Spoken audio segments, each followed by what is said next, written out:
Hi, in this video I'm going to be going through question 5 from the AS October chemistry test.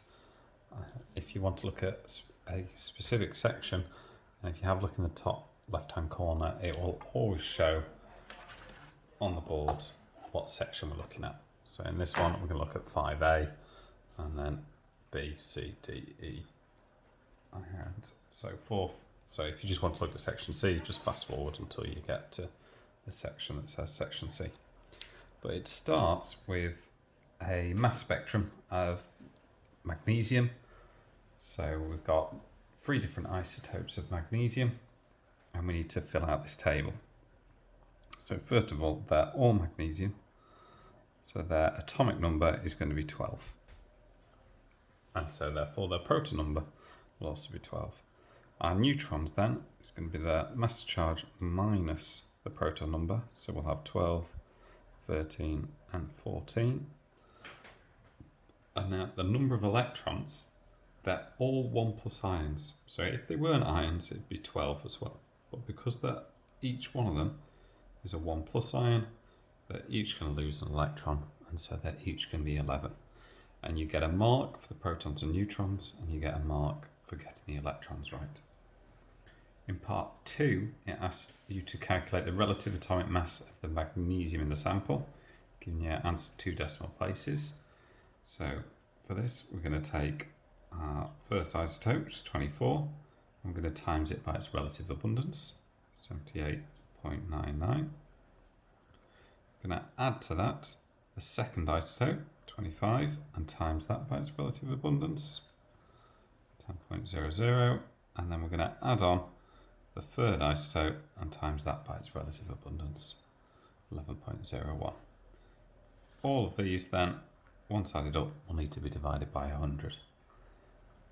So that should give you an answer of 24.32 to 2 decimal places. If you wrote 24.3202, you went to too many decimal places and you lost a mark there. So, part B.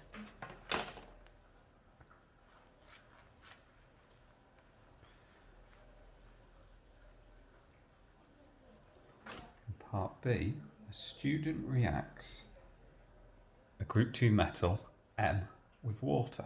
So we have M plus 2H2O goes to M OH2 plus H2.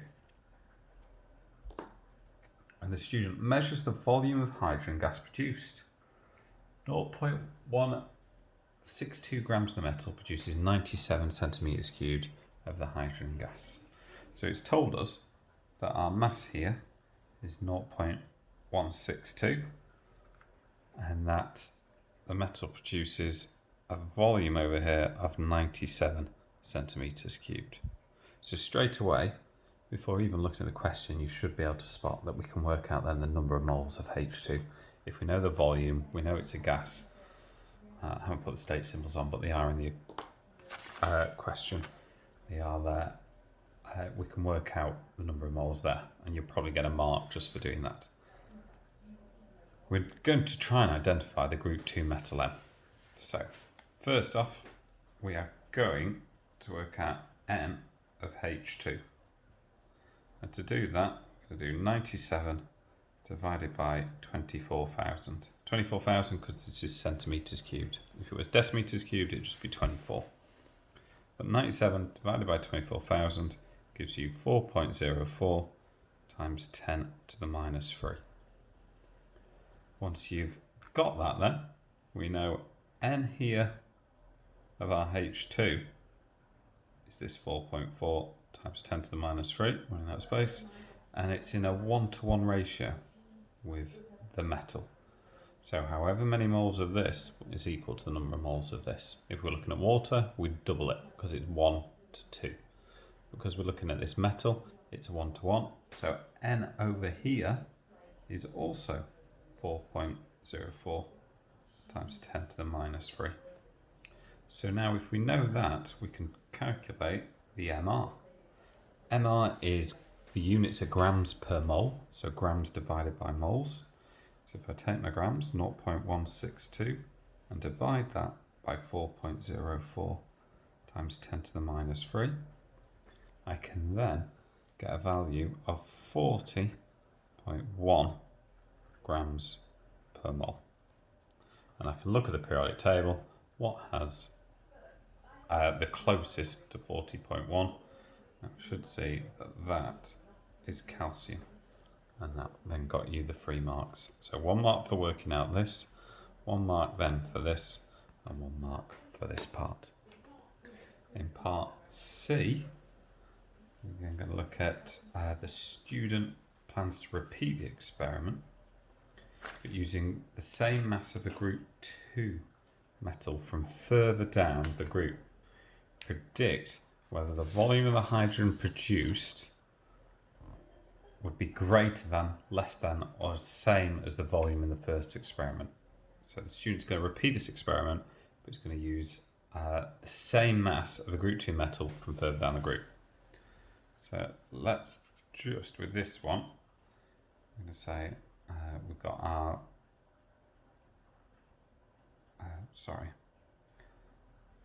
our calcium is 40.1. Now if we go further down the periodic table, we're going to get a greater MR. So it's not the mass, the MR. The MR is going to increase. So just theoretically, because I don't have a periodic table with me, let's say we increased and went further down and the MR went up to 80. So if I had, in that last one, I had 0.162 grams.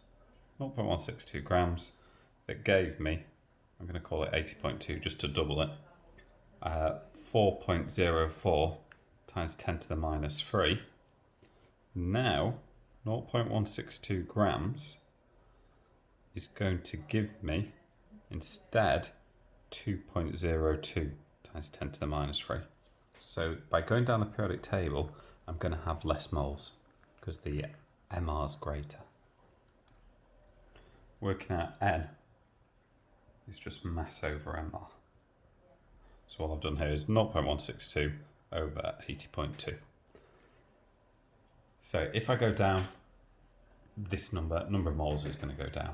So if that's happening, then there's going to be less gas produced, less of the hydrogen, because I've got less moles. So it'll be less for 1 mark, and then it's a 1 mark question, so less, and you needed to include that you've got smaller amount of moles, or fewer atoms of the metal, or fewer atoms or moles of the element reacting. So that was C. D, a student investigates the reaction between strontium carbonate and dilute nitric acid. So in this, we've got strontium carbonate plus 2 nitric acids goes to strontium nitrate plus carbon dioxide plus water.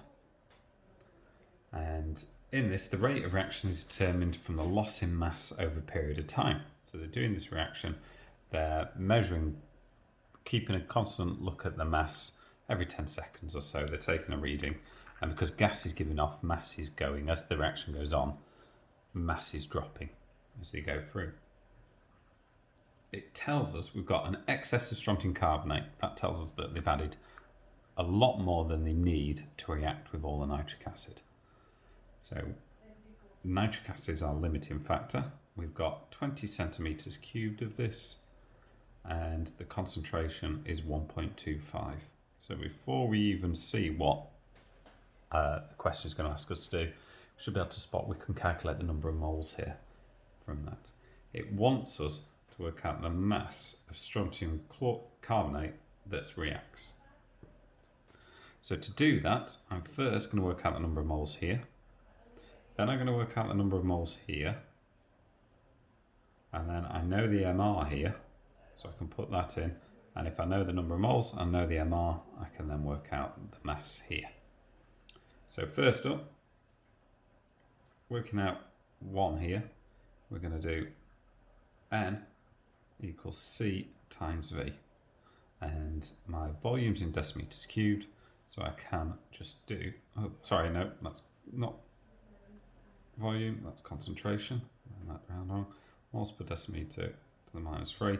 So my concentration's in moles per decimeter to the minus 3, so I need to convert the centimeters into minus 3 and into decimeters cubed. So to do that, I'm going to divide by 1,000. So I'll have 20 times 1.25 over 1,000 gives me then 0.025 mole, and that's 1 mole. Now, looking at the stoichiometry, for every 2 moles of nitric acid, we have 1 mole of strontium carbonate.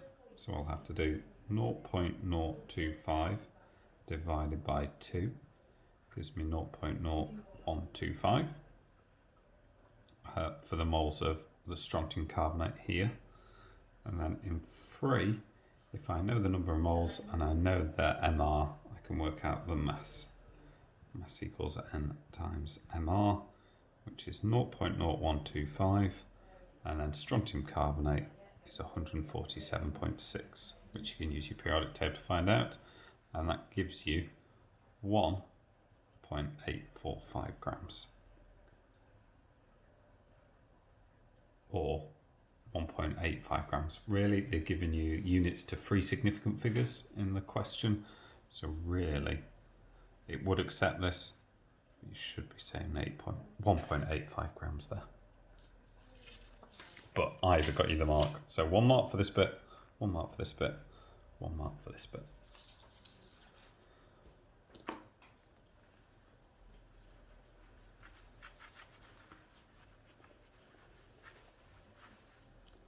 And part A. A chemist adds 0.115 grams of a group 2 element to water, and the resulting solution is made up to 400 centimeters cubed by adding distilled water. The equation for the reaction is shown below. So again, I'd like to set out my equations, because then underneath I can write what I know about each reactant or product. MOH2 plus H2. So the concentration of the hydroxide ions, so it's telling me C is 6.56 times 10 to the minus 3 moles per decimeter cubed, and it wants me to work out the MR here. So in this part of the question, I am going to, first of all, we've also got the mass here, which helps, 0.115. So you can see if I can work out the number of moles, I can work out the MR.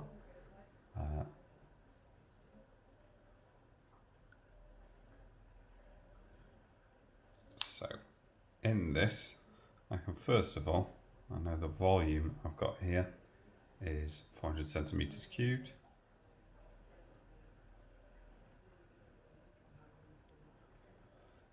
So I can work out again N here.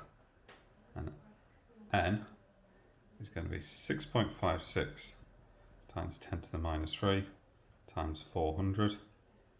Need to convert that into decimeters cubed, so I'm going to divide by 1,000. And that would give me 2.624 times 10 to the minus 3 moles. Then I can again work out the number of moles here by looking at the stoichiometry. This is a 2 to 1, so again I'm going to divide this by 2. So 2.624 times 10 to the minus 3 over 2 is going to give me 1.312 times 10 to the minus 3 moles. And then if I know this, I can work out the MR, which is the mass over the number of moles. If you're not sure, look at the units. Units of molecular mass is grams per mole, or grams divided by moles. So I'm going to do 0.115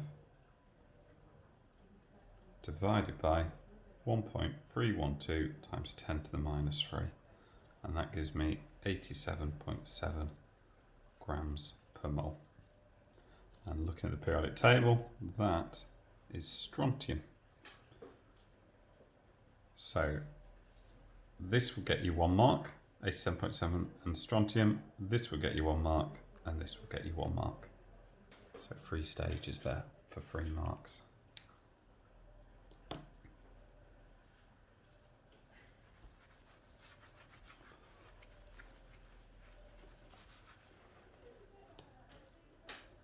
In part F, hydrated barium chloride can be crystallized from solution. Hydrated barium chloride has the formula BaCl2